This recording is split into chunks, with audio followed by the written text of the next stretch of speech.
Hello and welcome, I'm Joshua Barnes and you're watching The World Reports. Let's first look at the headlines this hour. Syrian rebels have taken full control of a major city, Hama, after the Syrian military withdrew its troops. This brings them one step closer to the capital city of Damascus. Russia's Foreign Minister Sergei Lavrov has arrived in Malta for a European security summit. This marks his first visit to an EU state since the invasion of Ukraine. As strikes continue in Gaza and Lebanon, Israel's foreign minister has given hope to a hostage deal. Meanwhile, the US have hit back at genocide claims made by Amnesty International against Israel. In a major speech, UK Prime Minister Sir Keir Starmer has set out his plan for change.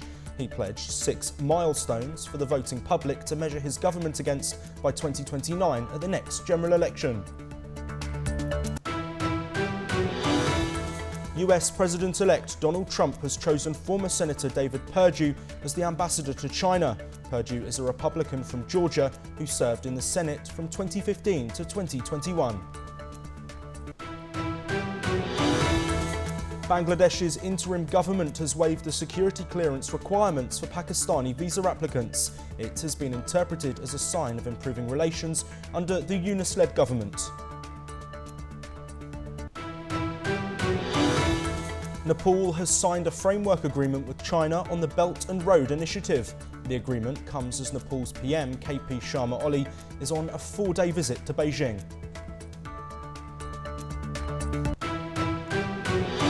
As deadly strikes continue to rain down in Gaza, Israel and the US have hit back at claims of genocide in the Strip. Israel's former minister has given hope to a hostage deal with Hamas, while strikes continue to test the Israel-Hezbollah ceasefire. Here are the latest updates from the region. Another day brings with it more death and destruction to Gaza. Dozens have reportedly been killed across the Strip. Reports of medical staff soaked in blood come after apparent Israeli drone strikes at the besieged Kamal Adwan hospital. This follows a deadly strike on the New Ziyaret refugee camp. Survivors have spent the following hours searching through rubble for survivors. هذه حرب إبادة. مش حرب إنها بتحارب في حماس، لا هذه حرب إبادة تفيد الشعب كله. هاي اللي مبين هاي الواضح. إحنا إيش ذنبنا؟ جيراننا إيش ذنبهم؟ كل الجيران اللي حوالينا إيش ذنبهم؟ كلهم أمنين، كلهم عنده أطفال. أقل بيت فيه 20 نفر. ليش هيك يصير فينا؟ Following Amnesty International's accusation of Israeli genocide within Gaza, Israel and their ally, the United States, have hit back denying the claims. Israel have said that the humanitarian charity distort the truth, while a US spokesperson denied the claims. I've seen the reporting about the report, and I will let Amnesty International speak to the details about it. As you've heard us say previously, Saeed, we disagree with the conclusions of such a report. We have said previously and continue to find that the allegations of genocide are unfounded. Despite the ever-worsening situation in Gaza, Israel's Foreign Minister Gideon Saar says that there may be an opportunity for a hostage deal. Around 100 hostages, dead and alive, are still being held by Hamas in the Gaza Strip. There have been several anti-government protests in Israel calling for a hostage deal. In Lebanon, Israeli strikes have been reported at the Josiah border crossing with Syria. The ceasefire between Hezbollah and Israel is holding, though it is being stretched given the persistent action within southern Lebanon. Talk of a hostage deal and the fragile ceasefire in Lebanon provide a glimmer of hope for the wider region. However, it can't be forgotten how catastrophic losses and humanitarian woes continue in Gaza. Bureau Report NewsX. Let's now take a look at some news updates from across the continent of Europe. French President Emmanuel Macron plans to appoint a new Prime Minister after lawmakers ousted Michel Barnier over fiscal reforms. Barnier's term, lasting just 3 months, was cut short by a no-confidence vote. Macron says the new leader's top task will be passing the 2025 budget amidst a fractured parliament. Denying responsibility for the crisis, Macron blamed opposition parties for creating chaos but vowed to serve his full term until 2027. Thousands gathered in Bucharest on Thursday night to rally in support of democracy ahead of Romania's presidential election runoff. The vote, set for Sunday, pits pro-European centrist Elena Lasconi against far-right pro-Russian candidate Calin Georgescu. Lasconi, backed by Romanian activists and artists, advocates for Romania's continued EU and NATO membership. The rally was attended by 3,000 people chanting Europe and no racism, as tensions rise amid concerns over Russia's interference. A poll shows Lasconi slightly ahead, but the election remains highly contested. Moldova's president has sacked Energy Minister Victor Parlikov on Thursday, following a series of failures to manage the country's ongoing energy crisis. Prime Minister Dorian Recan has also called for 2 senior energy officials to resign and has requested Parliament to declare a state of emergency in the energy sector. This follows concerns over the expiration of Ukraine's gas transit agreement with Russia, which may disrupt Moldova's gas supply. Recan stressed the urgency of securing energy supplies amid fears of cuts, particularly affecting the breakaway Transnistrian region, which is heavily reliant on Russian gas.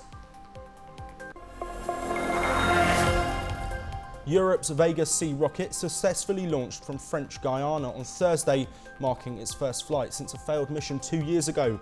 The rocket, carrying the Sentinel-1C satellite for the EU's Copernicus Earth Observatory programme, lifted off after multiple delays. The previous mission in December 2022 failed to reach orbit due to issues with the rocket's Zefiro 40 motor nozzle, which had been redesigned. This successful launch comes amid Europe's struggle to regain its independent space capabilities following Russia's withdrawal from the European space programme in 2022.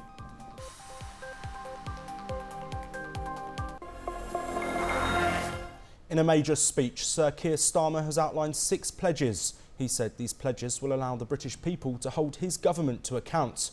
The Prime Minister's plan for change targets key areas like the economy, housing, healthcare and green energy.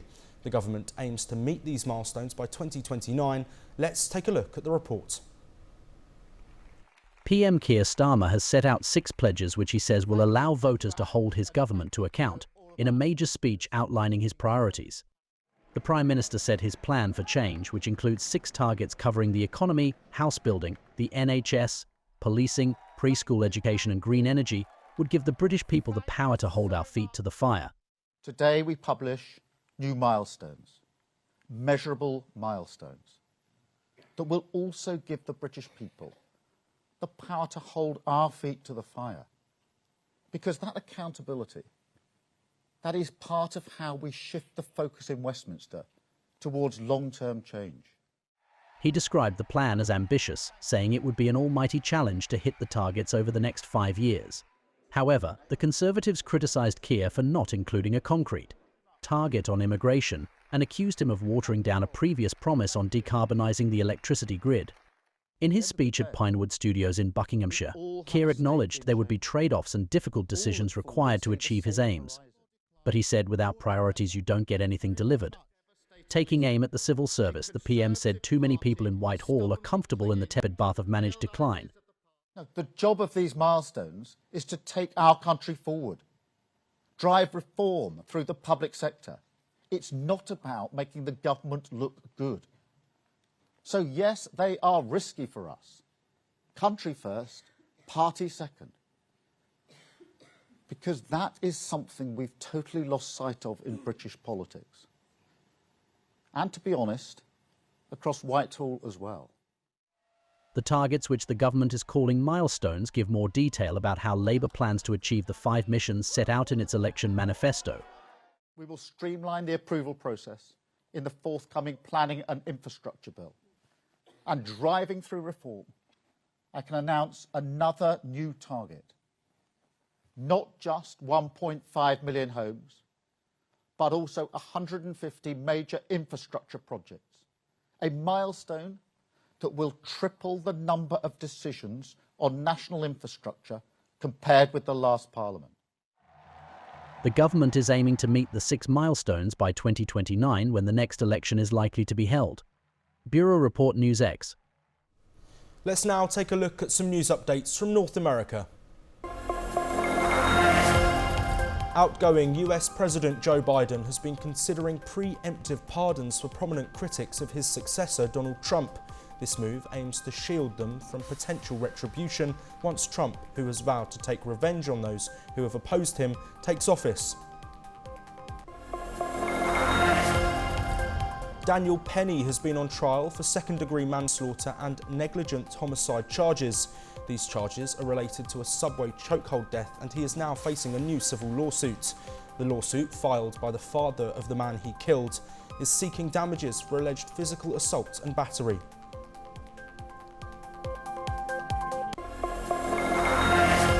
Police in New York have released 2 photos of an unmasked individual.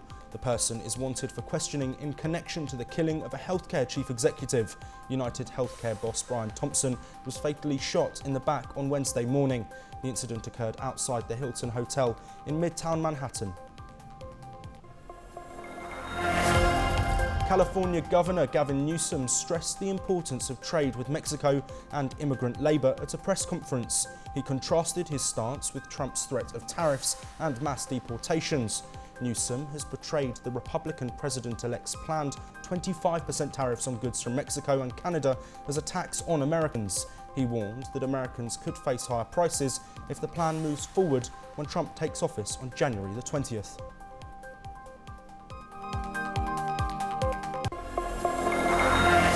US President-elect Donald Trump has said on Thursday that he's chosen former Senator David Perdue to be ambassador to China. Perdue is a former politician with business experience. His latest appointment will help steer relations between the US and China, driven by deep mistrust and trade tensions. Here is a report. President-elect Donald Trump has nominated former Georgia Senator David Perdue as his pick to be the next US ambassador to China. The US ambassador to China leads a team and oversees the mission's interaction with the PRC on the full range of political, security, economic, and many other issues that shape this critical relationship. The announcement was made via Trump's social media platform, Truth Social, on 5 December. Perdue, who represented Georgia in the Senate from 2015 to 2021, previously held the position of chairman of the Senate Armed Services Committee. This nomination arrives at a pivotal juncture in US-China relations as the incoming administration prepares to address the intricate challenges that define the current geopolitical landscape. Trump, who takes office on January 20, 2025, has said he will impose an additional 10% tariff on Chinese goods unless Beijing does more to stop the trafficking of the highly addictive narcotic fentanyl. He also threatened tariffs over 60% on Chinese goods while on the campaign trail. Perdue previously lived in Hong Kong during a 40-year career as a business executive. Trump highlighted Perdue's past experiences, including his time living in both Singapore and Hong Kong and his services as a senator on the Foreign Relations Committee and the Armed Services Committee. Perdue also has a history of being critical of the Chinese Communist Party. Perdue, who is 74, said via social media platform X that he was honored to accept Trump's nomination.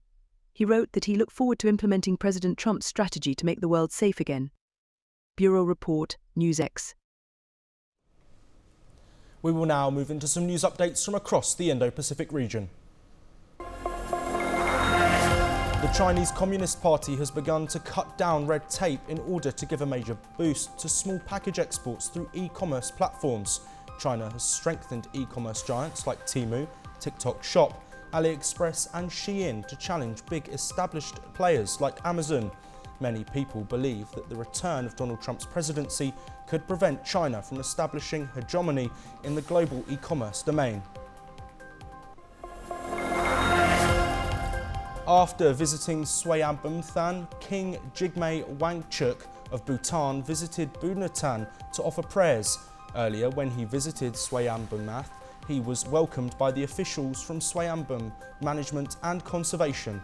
Mahasmati, the king, spent half an hour at Swayambhu enjoying the panoramic views of Kathmandu Valley. 4 fishermen from Thailand have been released by Myanmar and they will soon return to their homes. All the fishermen were detained last weekend when the Myanmar Navy fired upon them when they entered 7.4 to 10.6 kilometres inside the country's territorial waters. During the shooting incident, 1 fisherman died, 2 others were injured, and the Myanmar's Navy detained 31 crew members of the fishing vessel, including 4 Thai nationals. Afghanistan's star cricketers Rashid Khan and Mohammed Nabi have put forward their request to Taliban to reconsider the ban imposed on women's education. Both the star players have termed Taliban's decision as unjust. Khan said that education holds a central place in Islamic teachings and emphasised on the fact that education is important for both men and women. Earlier this week, Taliban banned older girls and women from pursuing medical education training. The Philippines and Japan have sent their Navy ships in a joint patrol along with America's deploying a reconnaissance aircraft in the disputed South China Sea. This development takes place 2 days after the Allied forces condemned the actions of Chinese Coast Guard vessels against the Philippines' patrol ships. The US Indo-Pacific Command said that the joint patrol was conducted in the Philippines' exclusive economic zone by allies and partners to uphold the right to freedom of navigation. Manu Mahuwa, Moldavian ambassador to India, dialed President Mohamed Muizzu for the last time in the official capacity as his tenure ended. During the call with the president, Mahawa assured him of Indian support for the Maldives. Muizzu observed what Mahawa's tenure coincided with a pivotal phase in India-Maldives relations, during which the friendship and bilateral cooperation between the two nations witnessed significant revitalization.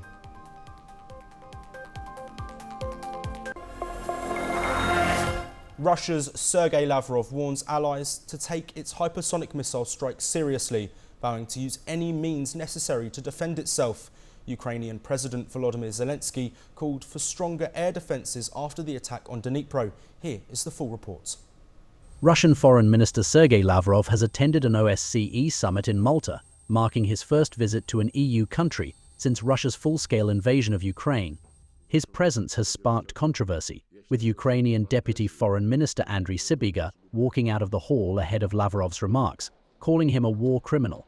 US Secretary of State Antony Blinken has also condemned Russia's actions, accusing Moscow of escalating the war in Ukraine and spreading what he called a tsunami of misinformation. Now, I regret that our colleague, Mr. Lavrov, has left the room, not giving the courtesy to listen to us as we listen to him. And of course, our Russian colleague is very adept at drowning listeners in a tsunami of misinformation. In his address, Lavrov fired back, accusing the West of fueling a new Cold War. В результате реинкарнация холодной войны только теперь с гораздо большим риском ее перехода в горячую стадию.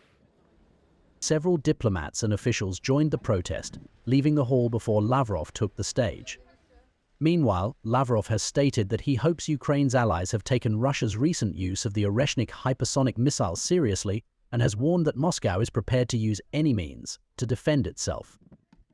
I mean, you, the United States, and the allies of the United States who also provide this long-range weapons to the Kyiv regime, they must understand that we would be ready to use any means not to allow them to succeed in what they call strategic defeat of Russia. However, the Oreshnik missile, said to fly at 10 times the speed of sound and evade air defenses, poses a major threat. Meanwhile, Zelensky has condemned the strike as Russian madness and has appealed for advanced air defense systems to counter the weapon. Bureau Report, NewsX. We'll now take a look at some news updates from the world of business. A Boeing plea deal has been rejected by a US judge. It was intended to resolve a case related to 2 fatal crashes of its airplanes. The plane maker agreed with the US government in July to plead guilty to 1 count of criminal fraud, face independent monitoring and pay a $243 million fine. US job growth likely surged in November after being severely constrained by hurricanes and strikes. Economists suggest averaging last month's non-farm payroll gains with October's count to get a clearer trend of job growth. The Labour Department's closely watched employment report is to be released on Friday. Oil prices dipped on Friday with low demand in focus. This comes after the OPEC Plus group postponed planned supply increases and extended deep output cuts to the end of 2026. The group, known as OPEC Plus, is responsible for around half of the world's oil output. It was planning to start unwinding cuts from October 2024, but a showdown in global demand and rising output elsewhere have forced it to postpone the plans several times. European markets were mixed on Friday as investors in the region digested the latest political developments in France. France's CAC 40 index was almost 1% higher. Investors are still digesting a vote that toppled French Prime Minister Michel Barnier's minority government on Wednesday evening. The country's President Emmanuel Macron then gave a defiant speech, criticising politicians for not thinking about the voters. Most Asian shares fell on Friday after the political crisis in South Korea. Chinese shares, however, climbed to a 3-week high. This comes as investors scooped up technology shares ahead of a top-level policy meeting next week. The meeting will set the agenda and targets for China's economy next year.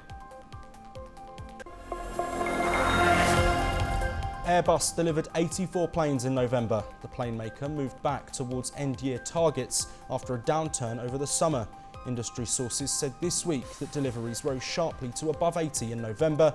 Engine maker CFM and Airbus reached a deal over short-term engine supplies last week.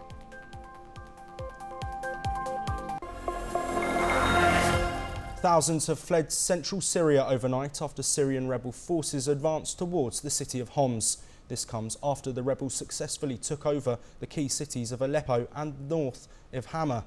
The rebel offensive, which has altered the trajectory of Syria's 13-year civil war, has now entered its second week. But what's next for the Syrian rebels? Will they push towards Damascus and ultimately govern the whole of Syria? Here is the report. In the second week of fight against Syrian president, the rebel forces have advanced towards city of Homs. This comes after the main cities of Hama and Aleppo, Syria's business capital, have fallen to rebels. The capture of Hama is a significant strategic victory for the rebels. Homs is home to Syria's main oil refinery, and its capture would cut the highway leading from the capital to the Mediterranean coast, where Russia has its prized naval base. Thousands of people fled overnight from Hama ahead of the rebels' arrival in the region. The rebels were seen parading through Hama into the evening to the sound of celebratory gunfire. Some footage also showed detainees pouring out of the city prison after the rebels freed them. A few hours ago, the Syrian rebels also took control of Hama military airport. This major offensive marks the most significant shift in the balance of power in Syria's war, ever since Russia's military intervention in the conflict almost a decade ago. Rebel forces will be facing military, social and governance challenges. While Russia has conducted airstrikes in Idlib and Aleppo to counter rebel advances, it has not engaged directly in Hama. It has been absent from providing serious military support to uphold Assad's defenses across areas he's losing to the rebels. Amid the ongoing tensions in Syria, reports about 28,000 people have been displaced. The figures we have in front of us is 280,000 people since the 27th of November. That's the updated figure we have as of last night. And that does not include the figure of people who fled from Lebanon during the recent escalations. That's just in the northwest Syria. Aleppo residents have said that there are shortages of bread and fuel, and that the phone services have been cut. What will be next for the common people of Syria remains to be seen. Bureau Report, NewsX. That is all we have time for. We'll be back soon with more news updates from across the world.